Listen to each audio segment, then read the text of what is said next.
What's up, everybody? It's Realistic here, and I'm doing another tutorial for SoundOracle.net. And this week, I'm going to be doing top 5 plugins for mastering. So, obviously, hardware is a really good choice to use when you're mastering, but that's not always the case. Sometimes it's either a financial situation or sometimes you're on the road and you can't master with hardware. So, I made a list of my favorite plugins, software plugins, to use while mastering. And feel free in the comment section below to let me know what your favorite mastering plugins are, or if there's any of these plugins that I mentioned in here and you want to know more about and want me to do a full tutorial on that one, let me know. But anyways, we're going to dive in, and this is my top 5. Not your top 5, but my top 5. All right, let's dive in.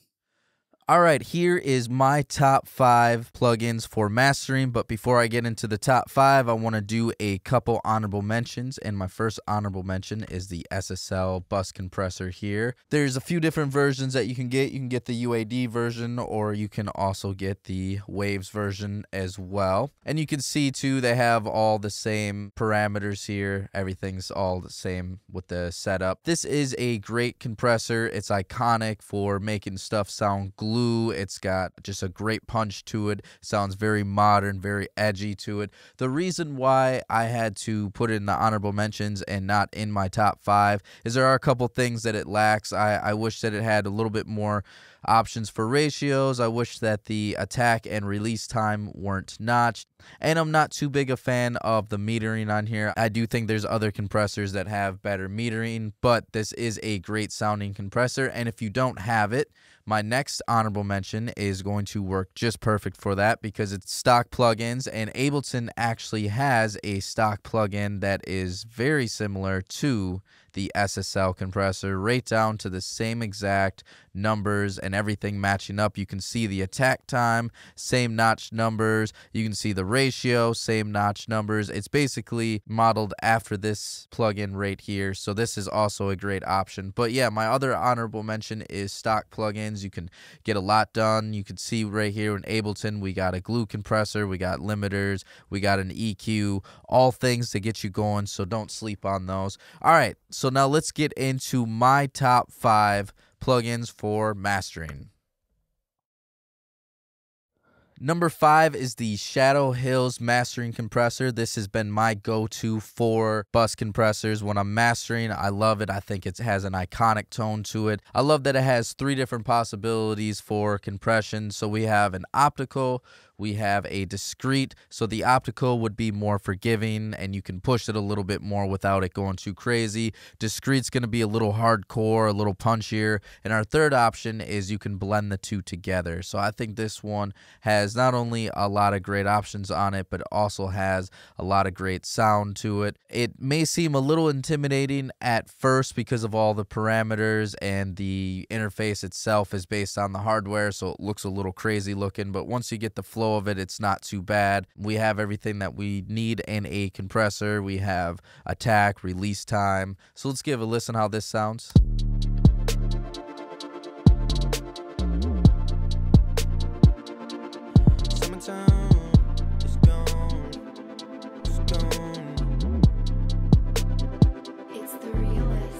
Slow up your roll, keep it in neutral. I know you're ready, but it ain't mutual. You know the reasons, you know. So you can see right there it has a nice warm punch to it, and we also got different options for coloring too, so that's always really nice to have. We have nickel, which is just clean, and then we have something that's a little bit more colorful with the iron, and then we have steel, which is a little bit more of a dirty, aggressive sound.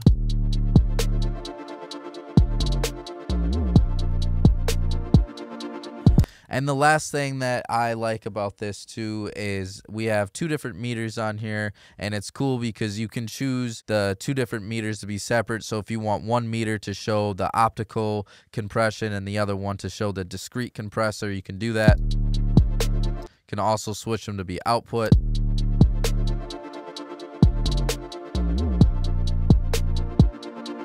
So it's a beautiful sound. The only people that make this one right here is UAD, and you have to have either a UAD interface or a UAD satellite in order to run it, or some type of UAD DSP chip. That's why it hits at number 5 and not higher on my list, because it is limited that you have to have the interface, but it sounds gorgeous, and anything from UAD usually sounds top notch.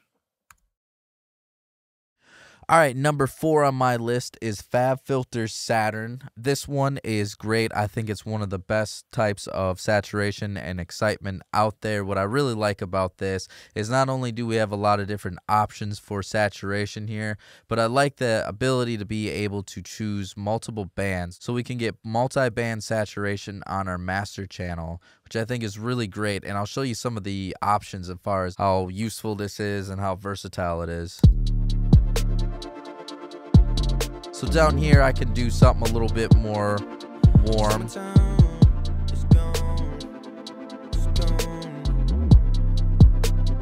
And then up here I can get a little bit brighter if I wanted to have something a little cleaner and something with a little bit more presence. And you can see when I change these, it doesn't affect the other bands here.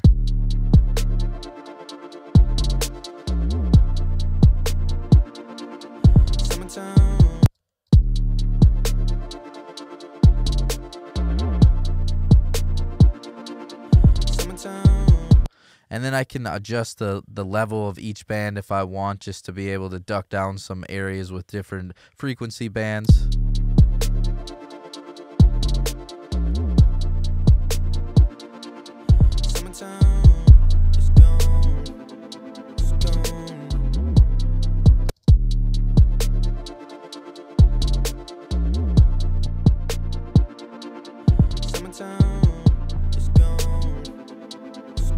You can see when I go in and out too, it definitely brings a lot of excitement to it. A lot of things punched up a little bit, got a little bit more of a knock to it. Things got a little bit brighter, and it also makes things appear wider, because when we're affecting things in the top range, a lot of times we can give the image of things sounding brighter.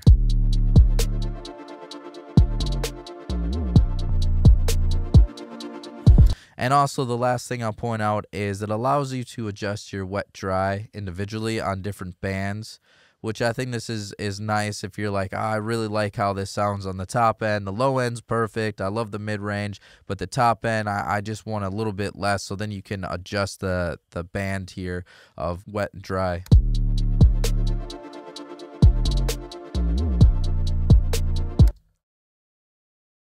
All right, no surprise here that Ozone makes my list. I have it at number 3 and not higher. I know that I'm going to get some flack for not having this one higher, but the reason why I have this at number 3 is one of the things I think the thing that makes Ozone so cool is also one of its own worst enemies, and that's its iconic preset bank right here.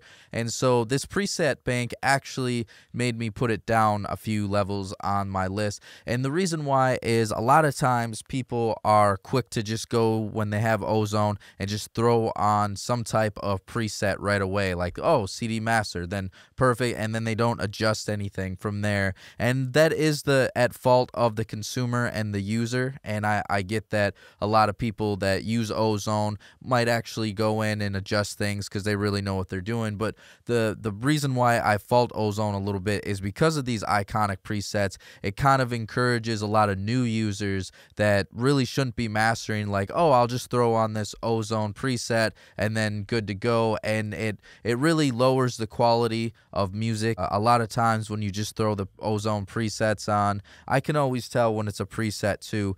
It will make it sound clipping, it will distort. You get some of that harsh crackling a little bit because each song has its own certain criteria that needs to be mixed and mastered and adjusted. So it definitely becomes a problem when you just throw a preset on there. So again, that's why it is further down on my list. But now I want to talk about why this is such a great option for mastering, and it's because it's an all-in-one mastering plugin. You can see we have everything that we need. We have EQs, we have tape simulators, we have exciters, we have stereo imagers, we have limiters. So let's start going on here, throw some of these on here.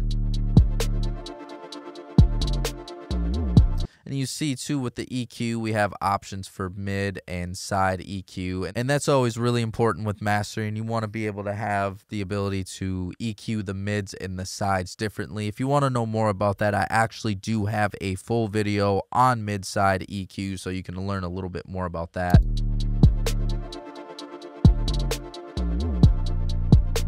It has a really nice 8-band EQ here for you to be able to EQ and adjust things. We also have a stereo imager, which is nice to have to make things seem wider. You got to be a little careful with this though, because you can definitely throw things out of phase, and then you'll lose things when you switch to mono, or you'll make things sound a little bit wider than they really need to. And I'll show you that.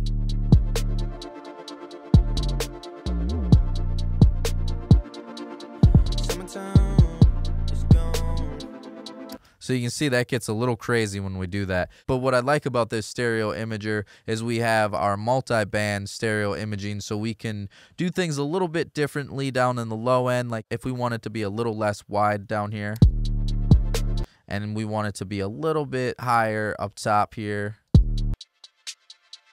And it's nice too to be able to solo things out a little bit.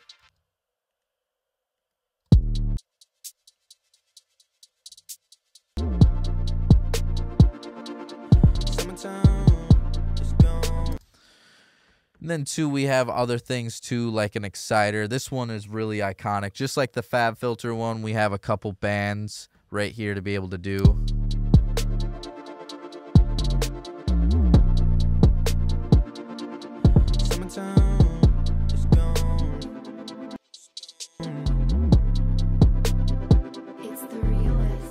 Slow up your roll, keep it in neutral.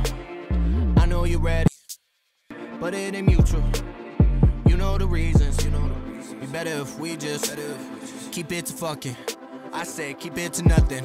Yeah, slow up your roller, I might just bounce. You got the pull and I might just drown. I got some goose that I might just down. You blame my ex that I'm. And you see too, we have our vintage compressor, so it's always really nice to be able to have that. I do like that everything's not completely notched like we saw on the Shadow Hills and the SSL compressor. Just gives you a little bit more options to be able to make adjustments.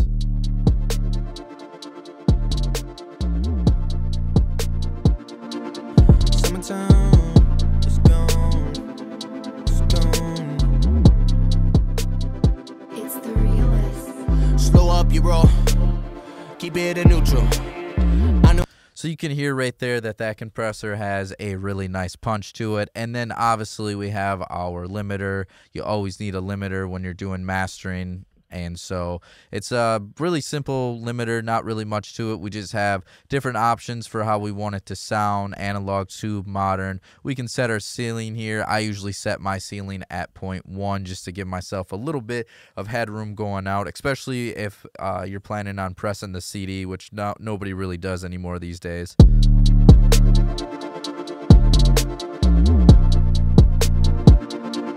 Summertime.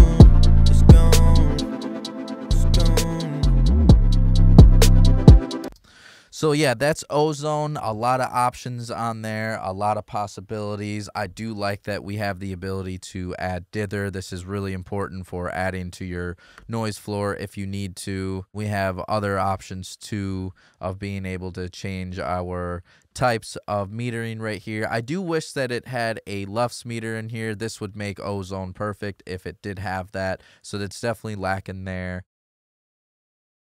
All right, my number 2 plugin for mastering is the brand new FabFilter Pro Q3. If this didn't come out, Pro Q2 still would have been able to make my list. But the reason why it does is I think EQing is really, really important for mastering. I think it's one of the necessities for tools when you're mastering. And so this right here is to me the best EQ for mastering, especially now that they've added a few things. So a few of the things that I really like is the ability to do mid-side EQ I think mid-side EQ is really important. Like I said, I do have a video on mid-side EQ if you want to know more about that. But it's important to be able to, especially when mastering, be able to EQ things that are coming down the middle differently versus things that are coming down the side, especially when we're talking low end. A lot of times we get a big low end build up in the middle here. So that's something that I really like. I love the ability for, especially mastering, to be able to zero out frequencies. See, I can hear by zeroing it out that there's a huge buildup at 104. Keep it in neutral. I know you're ready. And with the new installment of Pro Q3 here, they added the ability to have dynamic EQ. And this is one of the most important types of EQing that I do when I'm mastering. I think it's almost a necessity to be able to have this ability to do dynamic EQ. And so think about it as if a multi-band compressor and an EQ were combining together. And that's what a dynamic EQ does, is it allows you to compress down certain frequencies. So you can see that when things build up a little too much right here, we're starting to see the EQ slap down a little bit.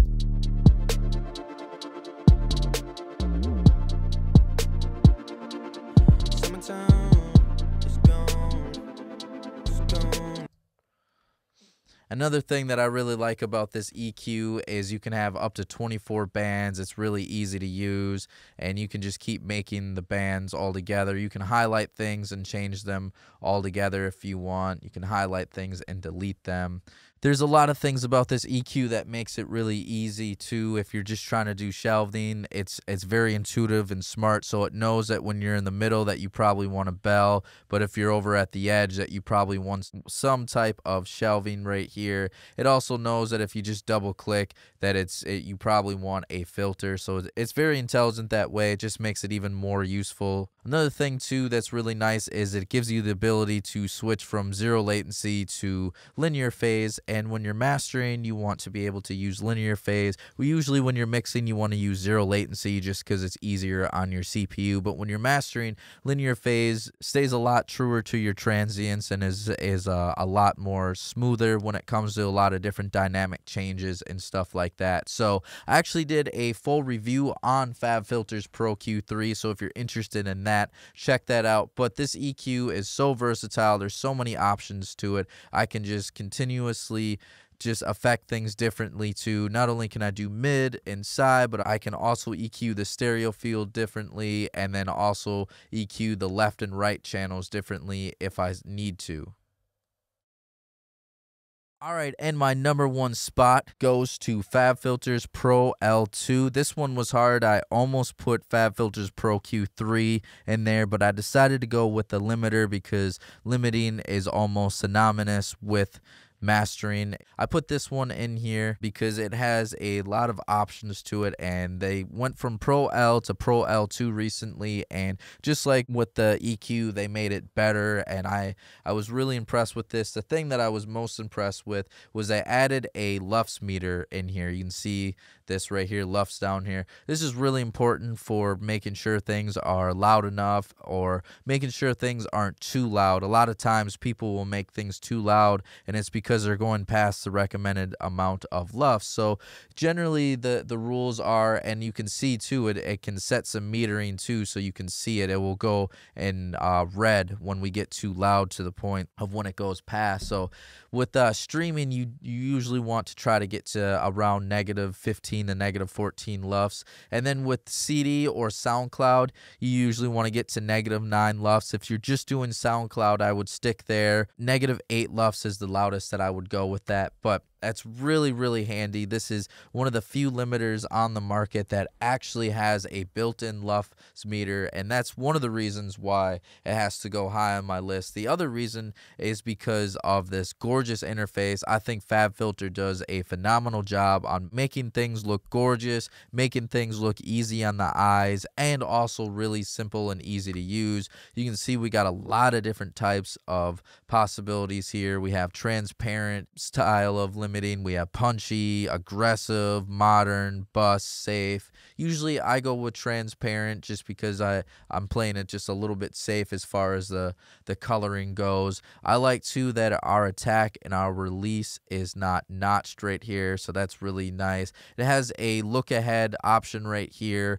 as far as our oversampling, which is great for dynamic changes, great for transients. We also have something that allows you to look out for the transients a little bit more. These do take a little bit more CPU when you start to get a little bit more aggressive with these. And then too, we also see right here, this is something to pay attention to. On most limiters, this is called the ceiling, but on this particular limiter, it's actually called the output. So we still have the ability to add that in there. Our gain knob is what's going to make things louder. And then we also have the ability to oversample right here. Like I said, it's great for dynamic range.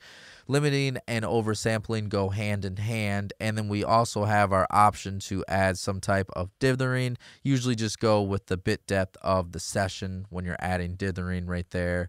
And it gives you different options for different types of dithering, whether you want basic, optimized, or weighted. So it's just an overall very well-rounded limiter right here. And there's also ability to change the size of it if you want it to be different right here. It's great to be able to have those different types of sizes, be able to change things. And then I'll just give you a little bit of a sound of how this one sounds.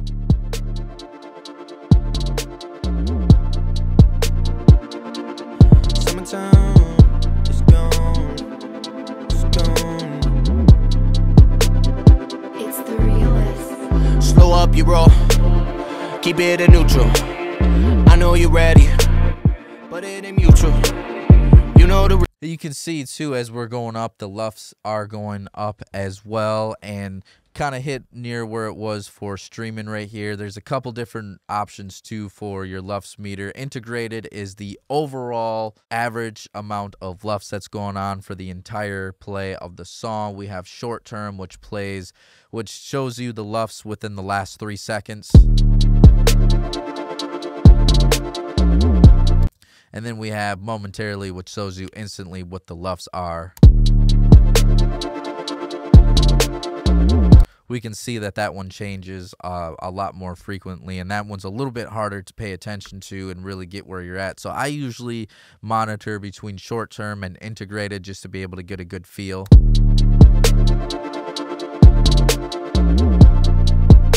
So yeah, that is my top 5 list for mastering plugins. If you want to know more about any of these plugins, feel free to shoot it down in the comment sections below, and I can do a full review on that. And remember, I've already done a full review on FabFilter's Pro Q3, so if you do want to know more about that, check that video out. So I'm hoping that you got a lot out of this tutorial today. Hopefully there's some information that was useful. If you're getting a lot out of this, but you want to see more, please feel free to comment below. Let us know what kind of tutorials that you want to see in the future, and Oracle and I can definitely make that happen. We're always trying to find the content that you want to see. If you're liking what you're hearing from me, you can find me everywhere on social media at Realistic Productions. You can find me at the web, realisticproductions.net. You can find my man SoundOracle everywhere at SoundOracle. And if you're looking for the best 808s, the best kicks, the best snares with the craziest loops and samples you can find on the internet right now, go to SoundOracle.net. All right, till next time.